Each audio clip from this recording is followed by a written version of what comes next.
3, 2, 1. We're live. Nick, we're live. We are live. I'm just tweeting out the link. All right.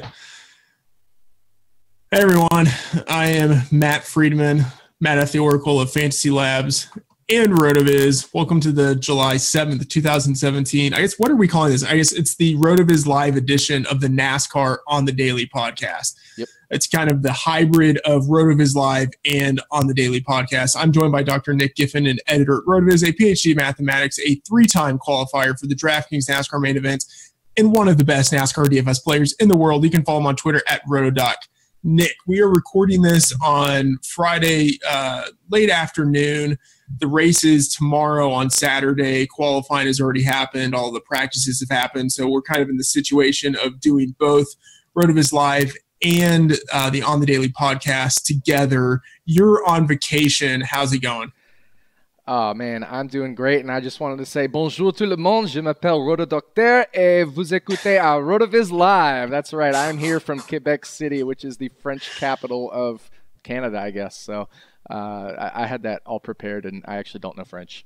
Yeah, it sounded like you didn't know French. Of course, I don't know French, so it all sounds like stuff that people don't know what they're saying. But anyway, so you are in Quebec City? I am. It's a lot of fun. I just spent some time in Montreal and got to Quebec City yesterday. Today, went around and ate some oysters, ate some kidney and liver. It was fantastic. So, and I had a couple beers, but not too many because I had to do the show. So we're ready to go. All right. So you are properly lubricated. That's right. Let's talk. Obviously, we're going to talk about Kentucky first, though. We need to talk about Daytona. I think RotoViz, RotoDoc, you're developing this reputation as the king of restrictor plate racing and touting. Talk to us about the Daytona race.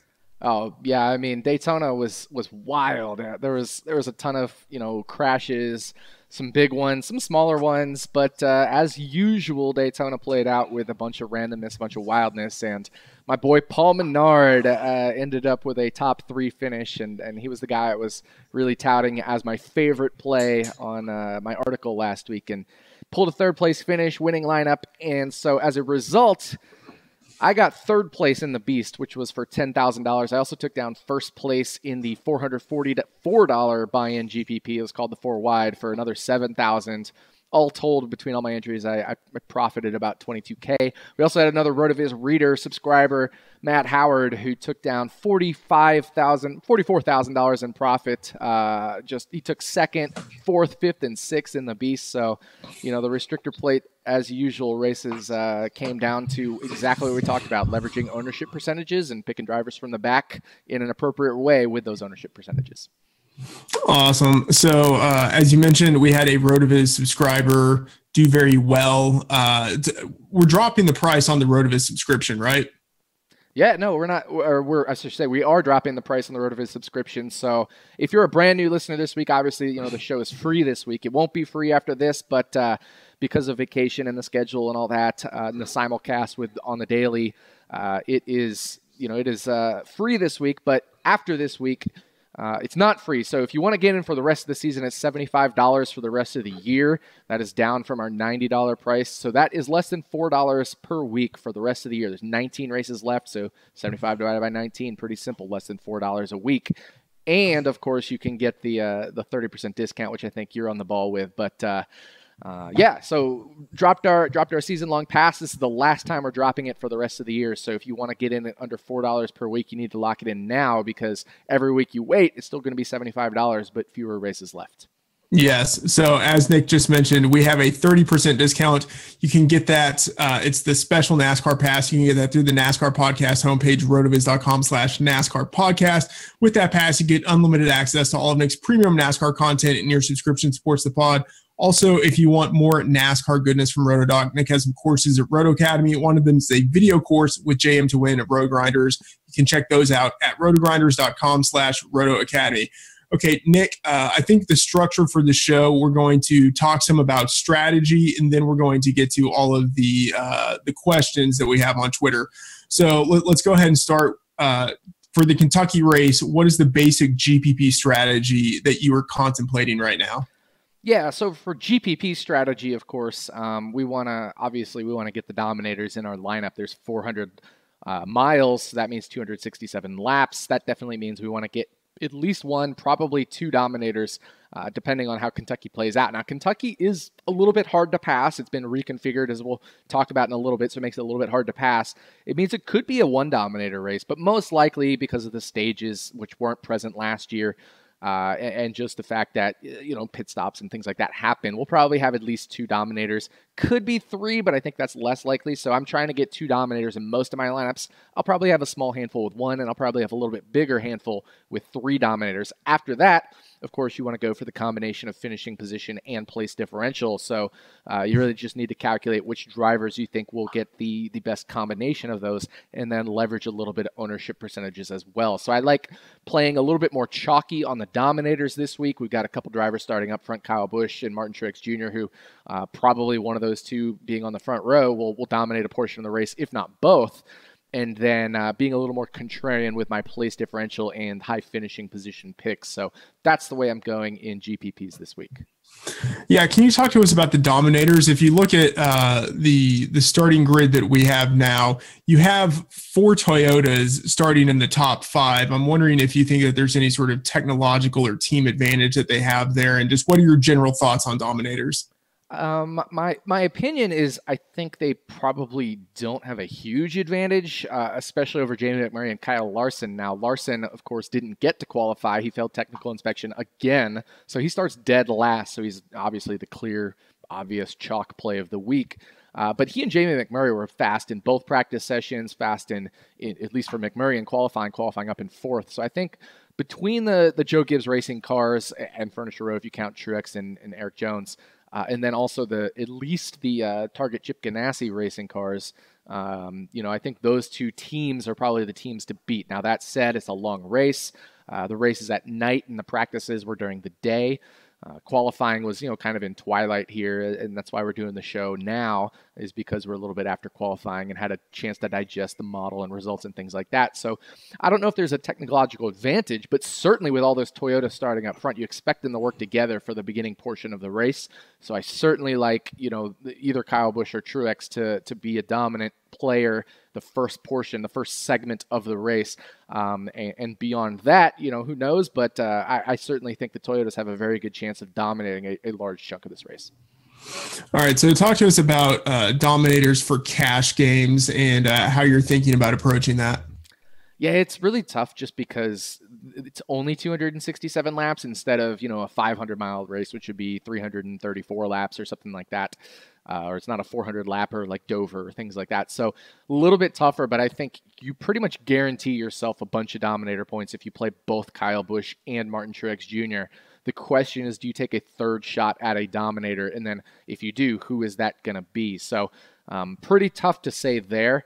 Obviously, I think some of the fastest drivers, such as Kyle Larson, he qualified way back in 40th. I think Chase Elliott has a really good car, but he didn't quite qualify as high as we'd like for a dominator. So some of the faster cars, I think, are qualifying a little further back. So I think I'm probably this week in cash games only going with that front row as my dominator picks, because I expect at least one of those two, if not both, to have enough points to raise our floor there this week, and then I can fill the rest of my lineup with pretty chalky place differential plays who also have a chance to finish pretty high up in the order. All right, so you mentioned Kentucky reconfigured last year, so there's only been 1 year of racing there with the relevant data. So what data and comparable tracks are you using to gauge driver performance this week? Yeah, so the data I'm looking at least based off of the Kentucky last year and then some of its comparable tracks, the stats that seem to jump out are actually starting position does seem to be a little bit relevant, so how fast they qualified. Now, obviously, I wouldn't count that in terms of the model for Kyle Larson because he starts 40th, but the rest of the drivers, you can certainly count starting position to it. That's a small factor. The larger factor is going to be their combined practice times. So if you take first practice and second practice this week and just look at their single lap speed. So, let's say it was 187 miles an hour, and then the second practice, it was 184 miles an hour. You average the two, and then you rank them. So those single lap speeds, you average this first and second practice single lap speed, and then rank them. That is a highly statistically significant variable, so that combined practice rank. And I know it's single lap speed, But single lap and 10 lap at Kentucky with such a new track surface tend to be pretty similar. There's less tire wear, less fall off in these tires than in a lot of other tracks that are a lot older in terms of their paved, in terms of the paved tracks and how old the track is. So single lap speed on the combined average of first and second practice, especially because it's before qualifying. That's probably the best way to go. Finally, we want to look at year-to-date, track type, so the 1.5 mile ovals, also just year-to-date in general. You can really just take driver rating this year, and that's a pretty good proxy, but you also want to weight it a little more towards the 1.5 mile ovals here. So I think that's exactly how you're going to want to attack it this week, is practice times on averaging the first 2 practice sessions, and then going a little bit with some driver rating this year, as well as some driver rating on the 1.5 miles, and my wife just brought me back some ice cream. Well, that's nice. So I have a question. So you talk about the data that we should analyze and comparable tracks and things like that. Can you talk about the RotoViz apps and how to use those specifically to look at that data? Definitely. So I think my favorite app to use this week will be the driver sim scores apps. So that's the app where you take a bunch of stats for the driver as they currently are, so like track driver rating or type driver rating, year-to-date driver rating, qualifying position, practice times, and you compare them to drivers in the past that have had similar stats or things like that. And then you also compare them at similar tracks. And so that's where we're really going to get the idea of how drivers are going to perform, because when I look at the similar tracks, we get Kentucky in 2016, which makes a lot of sense because it was the first year it was repaved, and so it's identical to the track now. But then we get a lot of 2012, 13, 14 Kansas after it was reconfigured in 2012, and because it's a little bit flatter than some of the other 1.5 miles like Charlotte or Atlanta, for example. And we actually do get some of the 2 mile track at Michigan, like 2013, 14, 15. And then we also do get a little bit of Texas this year, simply because it was also repaved, or I should say reconfigured and repaved and is newer, and one part of the track was lowered in banking as well. So you get a bunch of tracks that are similar to Kentucky, and last year when Kentucky was reconfigured, we had no idea how to compare it. So I built what I called Frank Kentucky, which was like the Frankenstein Kentucky, took bits and pieces from all the other tracks, and this is a pretty good approximation of that by taking a little bit of Michigan, a little bit of Texas this year, a little bit of Kansas back in 2012, 13, and then Kentucky last year. So I think that's going to be really good. It gives you a lot of great comps, and that'll let you know which drivers with similar stats perform well at similar tracks to Kentucky this year. All right, I have a question that's not on the outline, so it's always dangerous when I go off script, but can you talk specifically about that reconfiguration and what it entails, how it's different from the Kentucky track prior to last year? Yeah, so a couple things happened. First, they changed the banking in turns 1 and 2.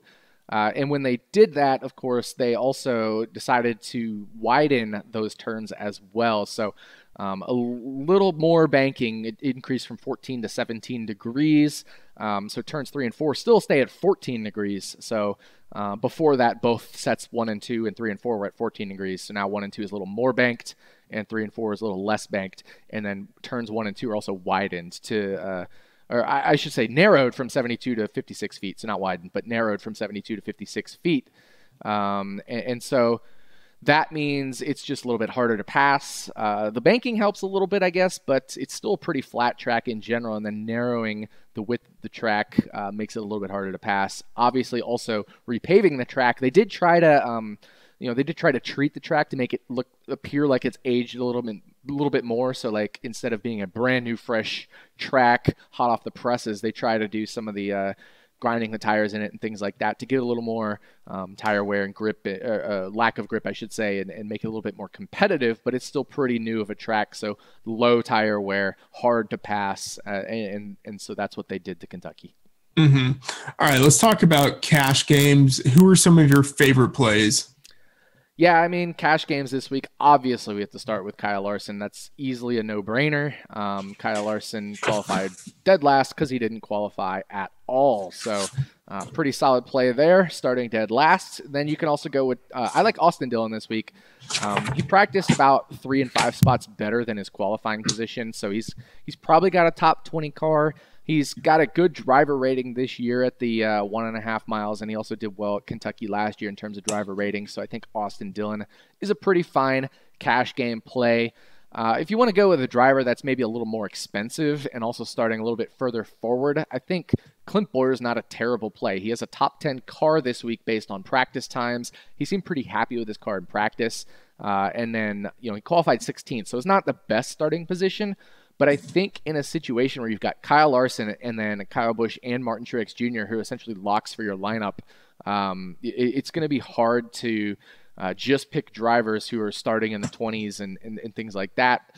Obviously, also Clint Bowyer does come with an increase in price, so then you're trying to figure out, well, what do I do if I play both Truex and Kyle Busch and Kyle Larson and Clint Bowyer? Where do I go for the value? So it's tough this week. I like Clint Bowyer in cash, but I think when I actually start building lineups, he might be the first guy I kick out in my cash game lineups just because he's starting a little further forward, and he does have a bit of a price premium with him in the $8,000 range. So it's pretty tough to say, but I'm quite sure I'll be going with Austin Dillon back there qualifying 25th, Kyle Larson, Truex, and or Kyle Busch in that front row there. So very tough week for cash games. If you want a little bit of a discount, then I guess the other driver might have to be somebody like Ryan Newman, who qualified all the way back in 29th. He didn't really practice any better, and he's kind of in that low $7,000 range. But he is Ryan Newman. He did finish third at this exact track last year, so it's tough to play him when he hasn't shown any speed in practice as well. So very tough week this week for cash games. I actually like reducing my cash game percentage this week because creating cash lineups is pretty hard this week. So a follow-up question here. So you've mentioned a couple of times Busch and Truex Jr. as the likely dominators. If you had to pivot off of one of those guys, who do you think you would pivot to get two dominators in your cash game lineup? Yeah, I mean, well, obviously those two are the two I want in my my cash game lineup. Right. If we're talking like GPPs, for example, I think, gosh, that's tough because Matt Kenseth qualified third. He showed speed in practice, but not like insane amount of speed. He practiced 7th in practice 2 and 17th in practice 1 in single lap.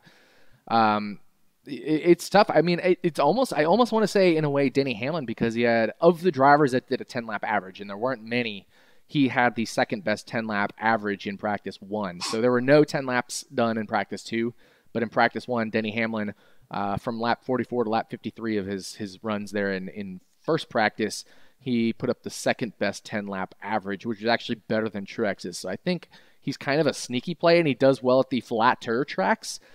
So this is Kentucky of the 1.5 miles is probably one of his better tracks here. So I think I like him as a kind of a super contrarian play. And then I could also see Ryan Blaney there in qualified 6th as well. He actually practiced 4th in the single lap in both sessions. He's also got the 4th best driver rating this year at 1.5 miles.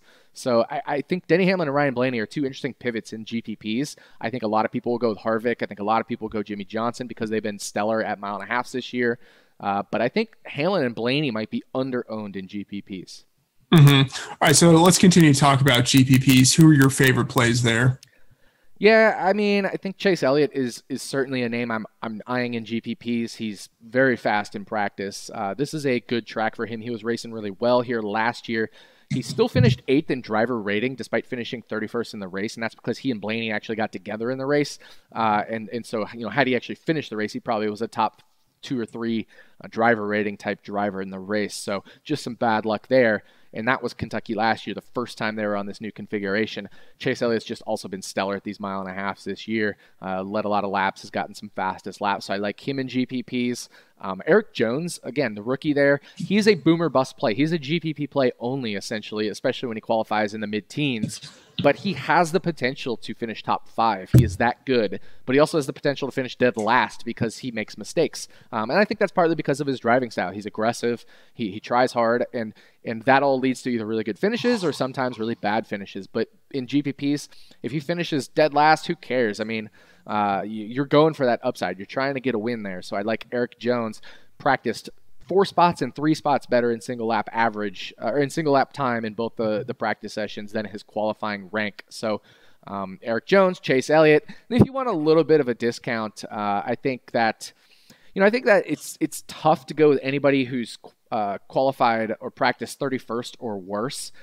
Those drivers are like Matt DiBenedetto and on back. They really have struggled this week. But if you want somebody a little bit on the cheap side starting ahead of them, David Reagan does start 26. I don't love the play here, but of that cheap tier, he is the driver that easily has the most speed this weekend. So, I think once I run the model, I'll be a little more confident, I think, in David Reagan. If not, it's probably going to be somebody like either Ricky Stenhouse Jr. or Trevor Bayne. Both of those guys also practice better than their qualifying position, and they start a little further forward in 18th and 19th. So that's kind of where I'm eyeing on the cheaper tiers, like Stenhouse, Bayne. We've already mentioned Bayne this week, and maybe some David Reagan, depending on when I run the model and ownership percentages and things like that, where he shakes out. Yeah, I've already mentioned Bane. The show's basically over. All right, but let's get to the questions that we have on Twitter. The first one, this is a good question, a strategy question. So not sure how big the fuel window is, but the segments of 80, 80, and 107 seem to call for some interesting pit strategies. What are your thoughts? Certainly. So with Kentucky, we're definitely pitting one time in each of the first two segments, and the question is, when do you pit? Because tire wear is low this week, I think teams try to stay out longer. There's no point in coming in earlier if you're only gaining a half second or 1 second per lap relative to other tracks like Atlanta or Auto Club where you're gaining 2 to 3 seconds a lap. So I think teams try to extend it this week. They could also do a strategy in the first couple segments where they split the segment in half and go 40 laps and 40 laps. So I think what you'll see mostly is pitting at lap 40, or pitting towards the end of the fuel window, which should be around 50 to 55 laps, something like that. So in the final segment, what you're going to see is teams trying to run it as long as possible so that they get into the fuel window to make it to the end of the race, because you have that 107 lap segment there at the end of the race. You're gonna have drivers extend it all the way to the end of the pit window, or at least until they get into the pit window to make it to the end of the race on fuel.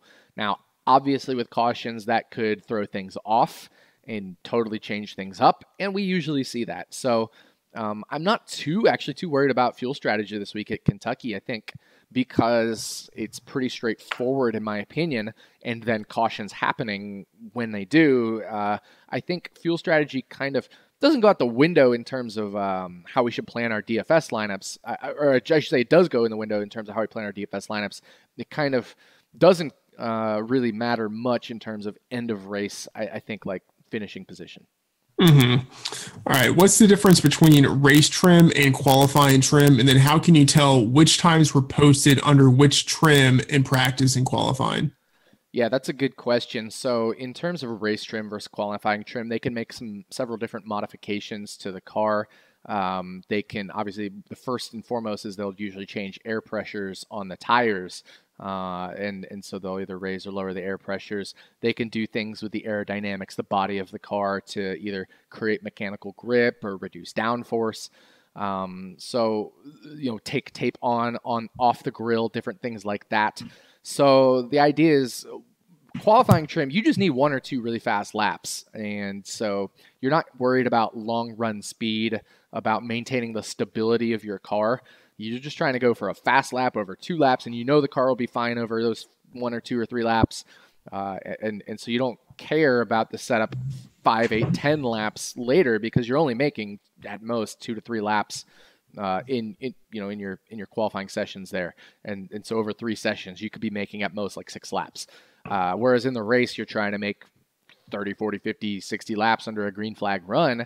And you want to make sure the car's balanced. It's easy on the tires, and that it's comfortable for you to drive, so that you're not either tight all the time or loose all the time, and it's much easier for you to crash or just have a really poor handling car that you can't go fast with. So the easiest way to tell the difference between qualifying trim and practice trim in terms of practice speeds is that looking at the single lap speed. So for example, I want to look at Danica Patrick this week. She qualified 20th with a lap of 187.5 miles an hour. Well, in practice 2, which is the second practice before qualifying, her best lap was 181.5, which was 6 miles an hour slower than her qualifying speed. So we know she wasn't in qualifying trim there. We look at her practice 1, and it was 185.7 miles an hour. So that was much closer to the 187.5. So I'm pretty sure she made her single lap run, her qualifying run in practice 1 instead of practice 2. A lot of the other drivers seem to have made their qualifying run more in practice 2 than in practice 1. But as it became nighttime, because qualifying was later towards the twilight and early evening, the practice speeds picked up even more. But usually you can tell by the single lap speed in practice, as in a driver's fastest single lap in the practice sessions. All right, you mentioned David Ragan earlier as one of your potential cheap GPP plays. Someone's asking, is David Ragan your top pick under 6,000? Is anyone else usable? Yeah, he's definitely my top pick under 6,000. I just think using that range this week is really tough. The guys were not fast in practice. Matt DiBenedetto, Landon Castle, Colwitt, etc. They were all really slow. And so it just makes it hard for me to imagine that, barring a lot of cautions, they can pass anybody. I don't see any way they can pass anybody, and I see much more easily that these guys get lapped because they just haven't shown speed. They didn't show it in practice 1, they didn't show it in practice 2, and they didn't show it in qualifying. So in that Joe Dirt cheap range, if I were to give a Joe Dirt cheap pick this week, it would be David Ragan, because he's the only one who's shown he could at least potentially hang with the back of the field. I don't think he's going to make a lot of passes, but at least if he hangs out on that lead lap before certain cautions come out or before the stage ends or things like that, at least there's a chance that come race end, if things happen, he could kind of pick up a few positions. So David Ragan is my only pick under 6K this week that I feel good using.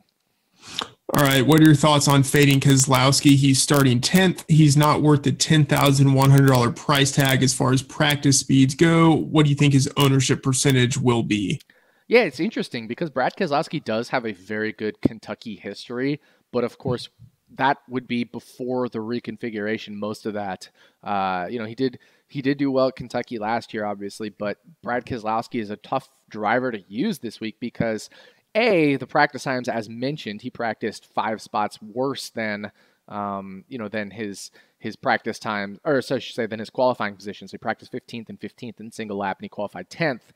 And he's been struggling a little bit more as of late. Team Penske as a whole has been, relative to where they started the beginning of the year at the 1.5 miles. Then you got the other side where they've been really good at the 1.5 miles this year, just in general, especially at the beginning of the year. And Brad Keselowski, as I mentioned, did so well at Kentucky last year, starting second, winning the race, leading 28% of the laps, despite his practice times being 9th and 10-lap average being 11th, that combined rank there as well. So, it's in some ways it's similar to last year. I mean, Brad Keselowski's comp for this race, his second best comp is him last year at this track, and his number one comp is Kyle Busch at this track last year, where Kyle Busch finished 12th. So, the range of outcomes for him, his ceiling, so in other words, one standard deviation above his median finish, is a second place finish, and his floor, if we take out DNFs, his floor is about a 14th place finish. So I think that makes a lot of sense. He certainly should be used in GPPs, but I don't think you need to go bananas on him this week because he's probably not going to lead a lot of laps. If we look at the lap led percentage, his median laps led is 0. His ceiling is about 14% of the laps led, but his median is 0. And if you want that advantage from him at a $10,100 price tag, you're going to need some dominator points from him. So it's pretty unlikely. So I would keep my exposure to Brad Keselowski probably tops around 20%. All right, I have a follow-up question on Keselowski. As you mentioned, he won last year despite not practicing all that well, and it seems like Keselowski is one of those drivers who seems to finish better than he practices. Is that an actual trend with him, and how do you take that into account when you're evaluating him or drivers like him who just seem not to practice well? Yeah, so Keselowski, Joey Logano, and Kevin Harvick are really the 3 names that come to mind when you look at practice times relative to how they actually race. And for whatever reason, it seems to be those 2 and Harvick. And I did do some work on this last year, which showed it was those 3. This year, certainly with Harvick, still sometimes he can practice in the mid-teens or 20s or whatever and still have a very fast car. And then Keselowski and Logano at the beginning of the year definitely showed that similar trend as well. As of late, it's been a little bit harder. I think some teams have made gains on the Penske cars. For example, Joe Gibbs Racing struggled a little bit earlier, and now they seem to be doing better in those Toyotas. So it is a trend, and it makes it really tough with these drivers. I think Keselowski, in terms of his ownership percentage, could go over-owned relative to his price, relative to his ability to lead laps. That said, he certainly can still end up in the winning lineup, even not necessarily with leading laps or anything like that. But if he just starts, in his 10th position and finishes second, he'll be in the winning lineup. That's certainly within his range of outcomes. Obviously, that's his ceiling. That's his 86th percentile outcome, which is a 1 standard deviation above the mean. So it's within the range of outcomes, but it seems like, it's probably a top 10, 15, 20% outcome for him. So I wouldn't have more than 20% exposure to him.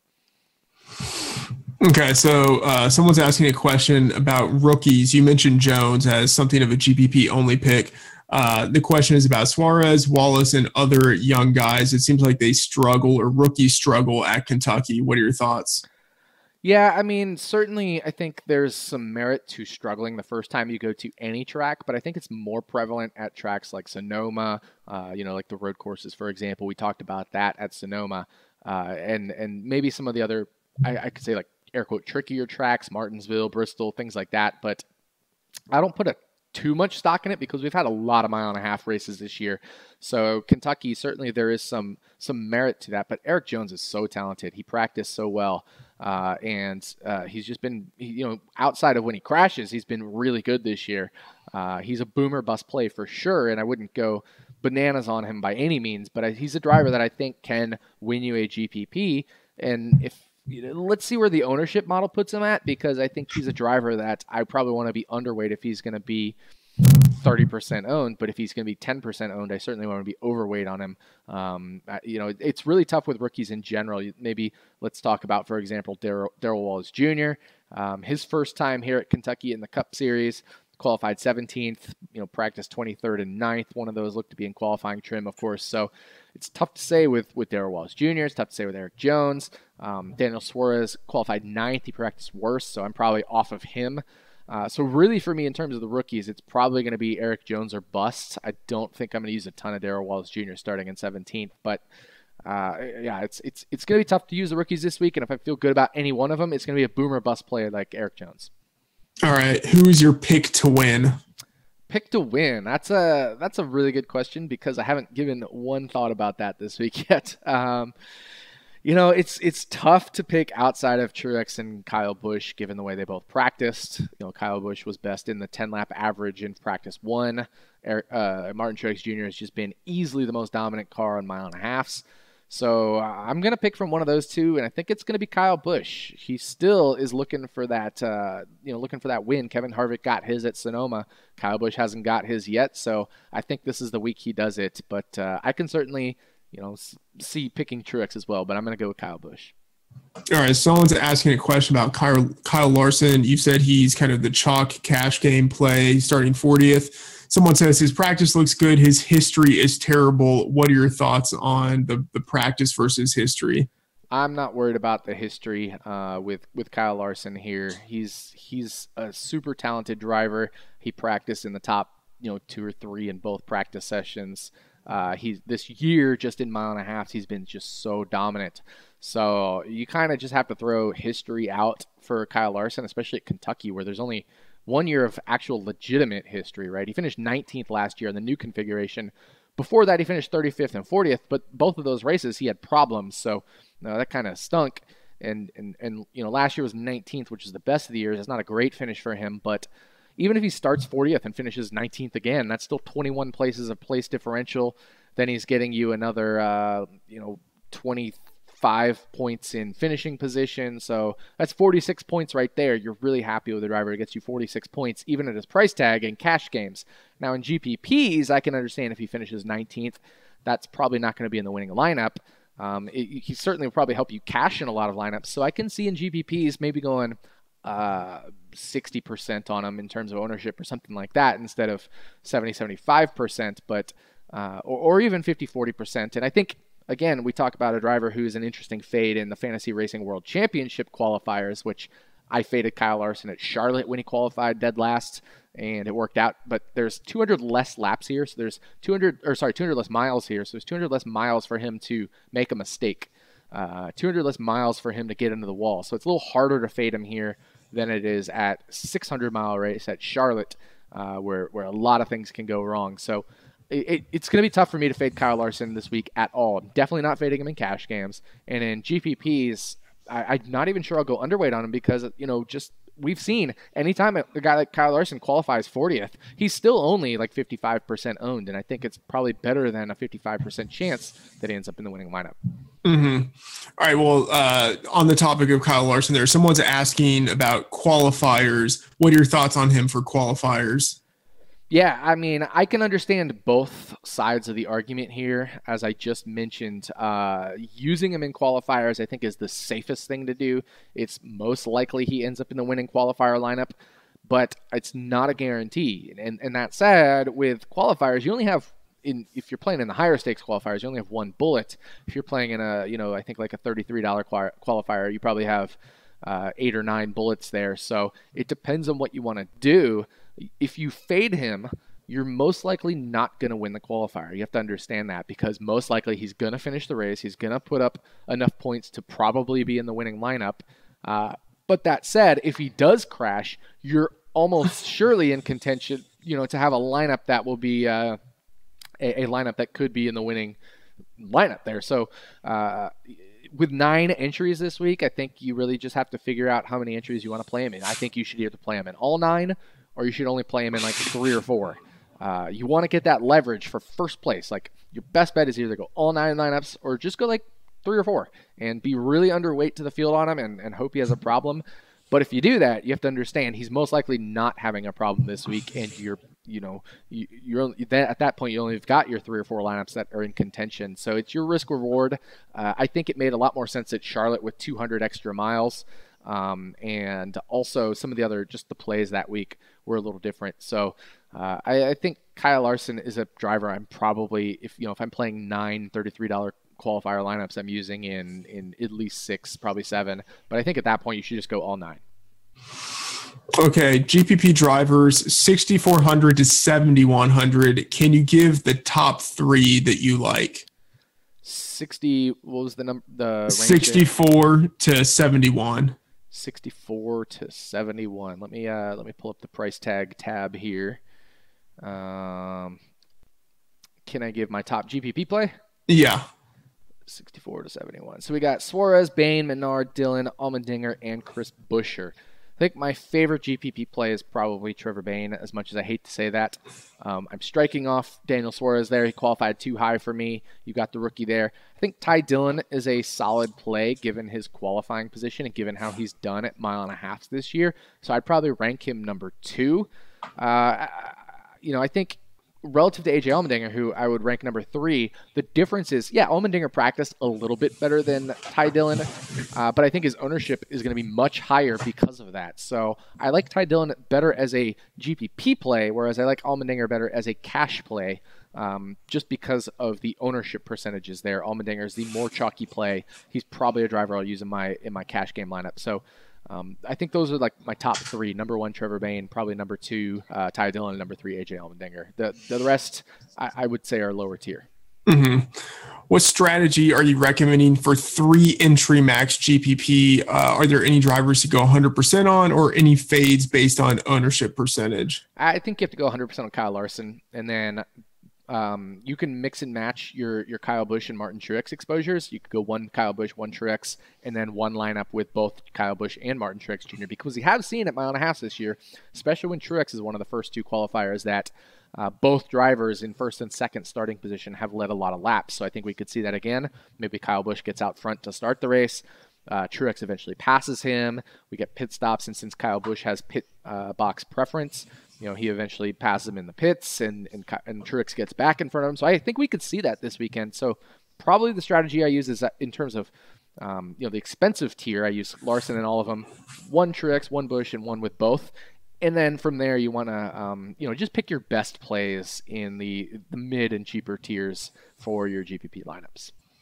All right. Someone says, need your magic sauce pick for Kentucky, such as Jones at 5%, Danica in the winning lineup, etc. So your magic sauce pick for Kentucky. Oh, gosh. I'm going to say Ricky Stenhouse Jr. I think he's the man this week.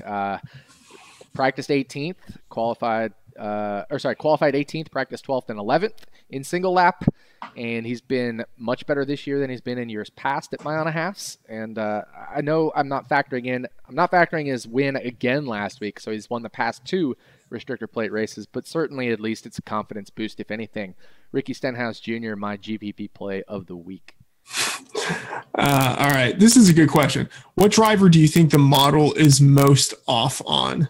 Well, I haven't run the model yet, so we will see. But if I had to guess, it would probably be a rookie, either like Daniel Suarez or Eric Jones, because there isn't enough history data with these drivers. Mm-hmm. So I think it would probably be one of those drivers. The alternative to that is it's probably one of these back markers like, Landon Castle or Joey Gase or Jeffrey Earnhardt or BJ McLeod. Just these drivers that are not fast this weekend. So it would either be one of those drivers or in terms of relevant drivers, I think it's probably one of the rookies like Suarez or Eric Jones. All right. Someone's asking a question about Jeff Earnhardt. What are your thoughts? Why? Okay, let me keep going here. Are we at like the trolling part of the, Yeah. Okay, this is a good question. As someone who plays $15 to $20 worth of contests per race, would you recommend 2 to 3 beast lineups or the $3 3 entry max contest? Ooh, that's an interesting one. So the question is 2 to 3 beast lineups, which would be about $25, $24 exactly. Mm-hmm. But then the 3 entry $3 max would only be $9. So you still got right. So you'd play multiples of those because they're multiple $3 3 max contests, right? Gotcha. Okay. So yeah, I think you could do that. I'm definitely playing the 3 maxes at that point because the beast is so top heavy. And if you're just trying to build a bankroll, I think you probably go. So actually what I would really do is I wouldn't even play any of those. What I would do is I would play the lug nut, which is, I think it's the $5 entry. I need to flip over to the lobby here. But it is the $5 15K prize pool lug nut. And the reason I like that one is there's 3,529 entrants, but 850 get paid. So if you do 850 divided by 35.29, it pays out 24% of the prize pool, whereas most of the others pay out 20% or 19% or 21%. So it pays out a little bit more. Now it's not as top heavy, of course. The maximum you can win is only $700, but if you're playing $15 to $25, you could throw 3 to 5 entries in there and have a much better chance of a couple of those cashing and helping you build a bankroll. All right, good stuff there. Do you like the good stuff there? That's a little fastball there. Got it. Okay, so top dominators outside of the top 18. I don't know if you can even – are there even dominators outside of the top 18? I don't think there's any dominators outside of the top 18 this week. Who's going to dominate outside of the top 18? Trevor Bayne, Danica Patrick, Michael McDowell? I don't think so. Casey Kane has been a little bit faster in practice than in qualifying, but he hasn't shown any dominator potential this year. Literally the only dominator who could dominate is Kyle Larson, and we're playing him anyway, so just for place differential potential. Right. Okay. In a single entry contest this week, do you feel it is best to fade the chalk or play the chalk and differentiate elsewhere? I'm playing the chalk in a single entry this week and differentiating elsewhere. It just seems too likely that either Busch or Truex will dominate. It seems too likely that Kyle Larson will at least make up enough spots to be cash game or to cash even in a single entry, where 20%-ish get paid. For example, Kyle Larson, even with his qualifying position based off his practice times and his track history and all that, if I put him into the Sim Scores app and take out DNFs, his ceiling is second place. His floor is 15th place. So we expect him around, his floor of 15th place it would be still just an insane day for him. So I'm playing Larson. I'm playing either Busch or Truex or both, even in a single entry, and I'm differentiating elsewhere. All right, so I this is kind of a tangential question, but a track like Kentucky, someone like Larson starting near the back, not because he qualified poorly, but just because of sort of technical stuff. How quickly do you think he can move into the top 10, top 15? Like how many laps does it take him to make up lost space? With Kyle Larson, I don't think it's going to take too long. I think 15 to 20 laps would be my guess when he gets into the top 20. He's got a bunch of just terrible back markers back there. who he'll be in the top 30 within the first 2 to 3 laps, and from there I think if he picks off one per lap, or even one every other lap, that's worse, like lap 25. So Kyle Larson for me is a driver that will be in the top 20 within the first 25 laps. Mm-hmm. All right. Someone's asking how much chalk is too much chalk if you really believe in the chalk. Yeah, the old woodchuck question. How much chalk is too much? So I think in the Beast, like if you wanted to play 20 lineups in the Beast, I think you could play Kyle Larson in anywhere from 12 to like maybe 16 of them, because leaving them out of 4, each one is 5%, so you're going to be playing like 80% Kyle Larson, and if you play 12, you're playing 60. So I think in that 60 to 80% range is pretty solid for the Beast. You're going to be not too underweight, you're not going to be too overweight. If he has a problem, you're still going to have some lineups with him.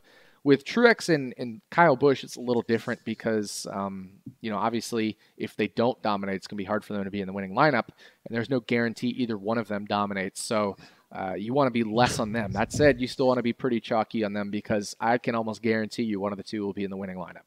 Mm-hmm. All right. So you mentioned earlier that you think with Kyle Larson, he is likely to go under-owned. What do you think under-owned looks like? Like, what is that percentage? Probably in the Beast, it's probably going to be in the 50 to 60% range, and I still think that's under-owned. Obviously, like I said, I think 70% is probably about where you want him to be. In the chalkier, or so not the chalkier, the more expensive ones where you get more sharp players, he's probably going to be around 65, 67%. That's still the highest I've seen this year in terms of like even just the $27 Victory Lane GPP. We haven't seen, I can pull up my ownership percentages actually, but I haven't seen anybody be that highly owned, even in the higher stakes GPPs. So that's still going to be under on Kyle Larson. I'm actually sorting the data right now. And the highest was Kyle Larson, 73% at Charlotte. So I take that back. But again, that was when he qualified 39th. He's 40th now. So I think he probably could be that high. But that was in the higher stakes one. The lower stakes one, he wasn't that high. In the highest we've seen in a lower stakes one is 67% with Larson at Charlotte. So, I think like peak, we're going to see 67% with Larson in the $8. I think in the higher one, I mentioned he was 74%. So that's where we're gonna see this week. Mm-hmm. Okay. Out of these two options, which one do you prefer more? One Dominator plus Larson or two Dominators without Larson? I prefer one Dominator plus Larson. I think obviously with Larson's ability to move forward and finish in the top 5, for example, in terms of his ceiling, you're definitely going to want him in there. And there's no guarantee that both Larson and both Kyle Busch and Truex end up in the winning lineup, or I should say end up dominating. So I think in this case, I want to go one Dominator and then Larson. Okay. You mentioned earlier Kenseth, Hamlin, and Blaney all starting in the top 6 as potential Dominator pivots. What are your thoughts specifically on like the ownership percentages of those guys? Say that again? Kind of cut out there. Kenseth, Hamlin, and Blaney. What are your thoughts on their potential ownership percentages as Dominator pivots? I think Blaney will be the highest for 2 reasons. 1, he starts a little bit further back. 2, he's cheaper, and 3, he's got the best 1.5 mile results this year. So I think Blaney will easily be the highest of the 3. After that, it's really a toss-up between Denny Hamlin and Matt Kenseth. My guess is it'll probably go with Denny Hamlin just based off of practices, but they're pretty neck and neck. So Hamlin qualified 5th in practice 6 and 14. So versus Kenseth, who qualified 3rd in practice 7 and 17. So if you compare 6 versus 7, Hamlin gets the nod there, and then if you compare 14 versus 17, Hamlin gets the nod there in practice. He starts 2 spots further back. So I think it probably goes Blaney, then Hamlin, then Kenseth in ownership. But I think Hamlin and Kenseth are pretty close, and Blaney probably takes the cake for me of those 3 pretty clearly. Mm-hmm. All right. Someone's asking about using the RotoViz apps. Should you look only at 1.5 tri-ovals or all 1.5 mile tracks? So all the 1.5 mile tracks are fine, but I certainly understand removing like Charlotte and Atlanta because they are the quad ovals that are steeper banked. I don't like removing Texas because Texas actually is one of the more comparable tracks for two reasons. One, even though it's a quad oval, the shape of the quad versus the tri doesn't matter because that's mostly just a straightaway anyway. It's just a different type of curve in the straightaway. And two, Texas was reconfigured and repaved kind of like Kentucky was last year, and part of the Texas banking was lowered to get it a little bit closer to Kentucky. So a newer surface like Kentucky, a little bit closer in banking. I don't like removing Texas. Plus, it was also this year. So, I think in terms of comparable tracks, if you want to use this year's 1.5 mile ovals, Vegas, Kansas, and Texas are the best ones to use. And then I also don't mind using Michigan, the 2 mile oval. Mm-hmm. All right, so we have a question about cash game. So assume Busch, Truex, and Larson are all in a lineup. Is it feasible, or what are your thoughts on David Reagan in that cash game lineup, and then how it might work after that? Yeah, I mean, it's really tough this week because it's so hard to figure out what to do if you do play Truex, Busch, and Larson. So I'm kind of just fake building a lineup right now on that. And you're left with 64, 66 average for 3 drivers. And my favorite play out of all of those drivers that are above David Reagan is Allmendinger at 6,500, for example. So you're going to have to dip down to like a David Reagan if you play that, I think. And I do think even though, we're talking the fact that David Reagan starts the highest among all these bad drivers, I still think he's the safest because he has the most speed among them. And at that point, if they crash out, it probably doesn't really matter a whole bunch anyway. So I probably would just use David Reagan, and then you could throw in a driver up to 7,400. Now, that said, you could go with an alternate strategy where you play either Kyle Busch or Martin Truex Jr., and that frees up a lot of different directions. And I think what I probably will do this week is play 3 cash game lineups. Probably play one with one with Kyle Busch, one with Martin Truex Jr., and one with both, and make 3 different cash lineups. And hopefully 2 of them, cash and gets me 2 out of 3, which would be 67% in a format where you need to be at least like about 55% to profit. Mm-hmm. What is the DNF rate at Kentucky? It's pretty low. So obviously we don't have a whole bunch to go by because we only have last year's data in terms of the current configuration. But even then, I'm trying to pull it up right now. So pardon me for stalling. But even then, if I look at DNF rate, we've got 57 out of. I need to remove the blank guys here. 1 second. Sorry about that. All right, I've got it. This is me live on air trying to convert DNF rates. No, we've got 55 out of 254. So let me do that. 55 divided by 254, that's 21.6%. If we just look at last year, it was 11 out of 40, which is 27.5%. So actually a little higher, but that's possibly a random chance. So I still think it's going to be on the lower end. I think it's going to be lower than 27.5% we saw last year. I think it'll probably be closer to 20% DNF rate. Mm-hmm. What are your thoughts on McDowell this week? McDowell's hard to play because every week he does this, and it's impressive, but it makes him hard to play in DFS. Is that he qualifies, out qualifies his practice speed. So this week he qualified 21st, but he practiced 26th and 30th in single lap speed. And now he's still in that range where he's faster than those guys who practice 31st or worse that I'm not using, but makes it very hard to use McDowell because most likely he's going backward. And it's just going to be one of those drivers that I think you can use 5% of in case he avoids some wrecks, stays in the lead lap, things like that. You could use like with David Reagan, but I'd use him even less than David Reagan just because of that massive starting position differential between the two, where McDowell starts 21st, David Reagan starts 26th. And I know it doesn't seem like much, but it's much easier for McDowell to go backward than it's going to be for David Reagan to go backward. Okay, 2 more questions. This one is from Soup Sandwich Friend. Is he a frenemy? Is that like? Is he? Where do we consider him? He's obviously my number 1 hated enemy for winning the very first Fantasy Racing World Championship. No, he's a good friend of mine, and I definitely like him, and I want to hear his question because I'm not sure why he's asking me anything.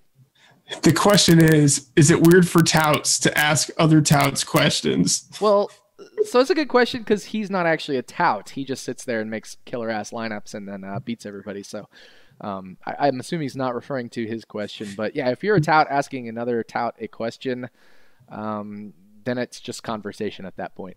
Yeah. All right. Last question. What are your thoughts on Landon Castle? Sorry, y'all, but it's going to be tough to play him this week. That said, he did qualify worse than he practiced, but he's a 5% play for me. Just slow, not fast in practice, but faster than he qualified. So I guess of the Joe Dirt cheap tier, he's probably my either tied for second play with Michael McDowell, but it's the wasteland back there this week, man. All right. Any final thoughts on strategy for this race? I really think strategy is just going to come down to what you do with the plays that are not named Truex, Kyle Busch, and Kyle Larson. So make sure you leverage ownership percentages in everybody else. Because with those three, I think you want to be just like GTO theory. Play Larson like 70% of your lineups ballpark, 60 to 80%. And then play Kyle Busch and Martin Truex Jr. combined in over 100% of your lineups. So you want to at least have one of them in probably in almost every lineup. And then you definitely want to have some lineups with the two of them together. So that's my main strategy. And then from there, I'm trying to differentiate elsewhere. Actually, I'm going to have a quick follow-up question. It has to do with the night racing. Can you talk a little bit about like the distinction night racing, day racing, and what that actually means and whether that impacts DFS decisions at all? Yeah, so night racing, it actually just makes it even harder to pass. There's more grip. The air is usually cooler, so it's more dense. There's more downforce as well. All of those things make it harder to pass. The cars look faster under the lights, but it's definitely not as easy to pass.